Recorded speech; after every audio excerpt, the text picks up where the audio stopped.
What's up, everyone? I'm Will, and welcome to Hollywood Multipass. The latest drug on the streets can give you superpowers for 5 minutes in Netflix's newest release, Project Power.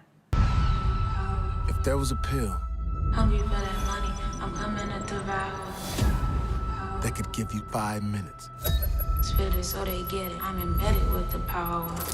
of pure power, I'm embedded with the power.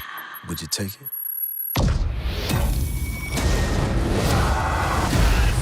We're gonna end this. It's time to rise, it's time to rise.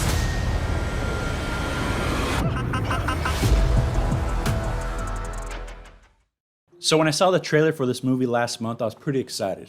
Netflix got Jamie Foxx and Joseph Gordon-Levitt together in a movie, and it's about a drug that can give you superpowers. That sounded like a pretty interesting idea to me. I did have some concerns though going into the movie. Like, does the drug work like drugs now?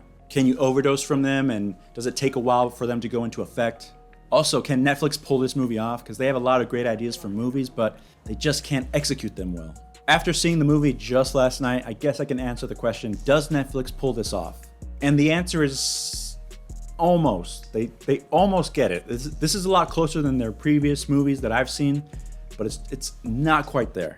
One of the big problems I had with the movie was the drug itself. It felt too inconsistent with how it acted and also very consistent with how it acted.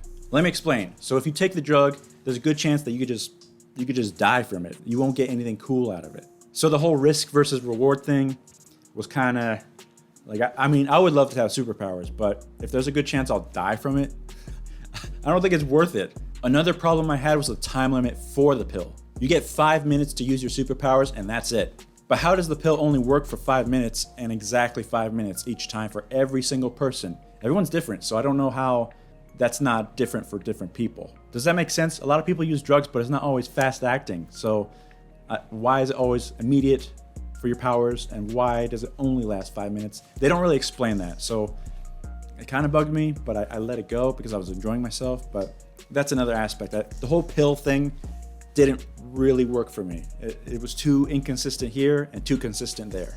A lot of the powers that were used in the movie reminded me of the X-Men. Every time a new power showed up, it was like, oh, I've seen that in the X-Men. Oh, I've seen that in the X-Men. I've definitely seen that in the X-Men too. Actually, there was this one guy that had some really cool powers at the end who got in a fight with Joseph Gordon-Levitt, but that was about it.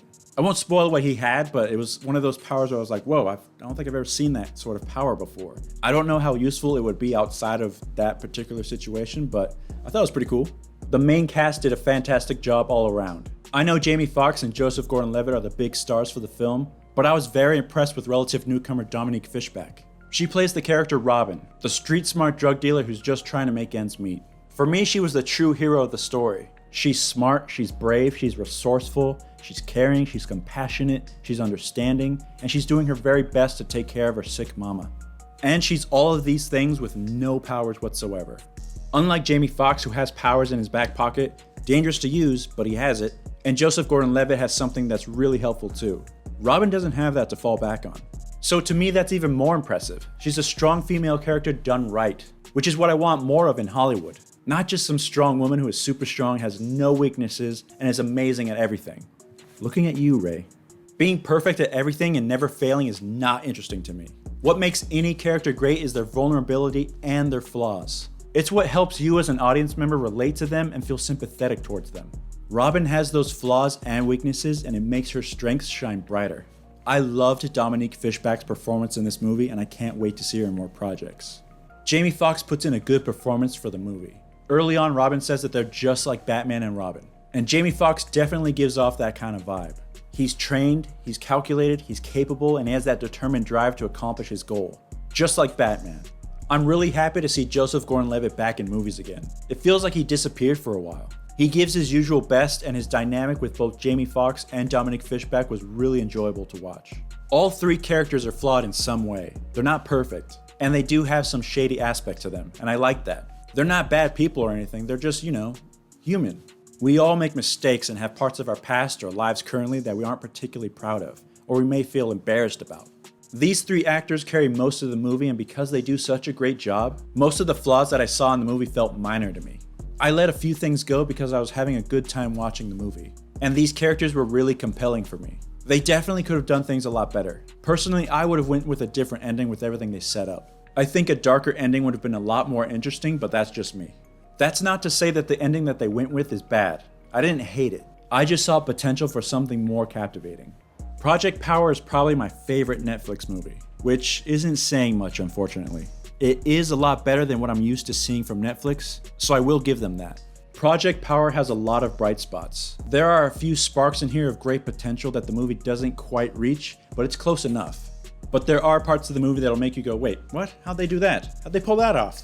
There are questionable moments in the movie, for sure, but it didn't make me hate the movie or dislike it in any way.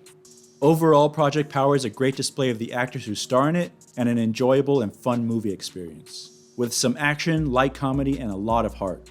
I strongly recommend checking it out before someone spoils it for you. I went in with low expectations and found it pretty enjoyable. It's a step in the right direction for Netflix in terms of quality, but it still suffers from problems here and there. With that said, I have to give Project Power a rent. Catch it on Netflix right now and let me know what you think. That's my review for Project Power. Have you seen it? What's your favorite moment in the movie? Let me know in the comments below. Thanks for watching, like and share the video, and I'll see you next time on Hollywood Multipass.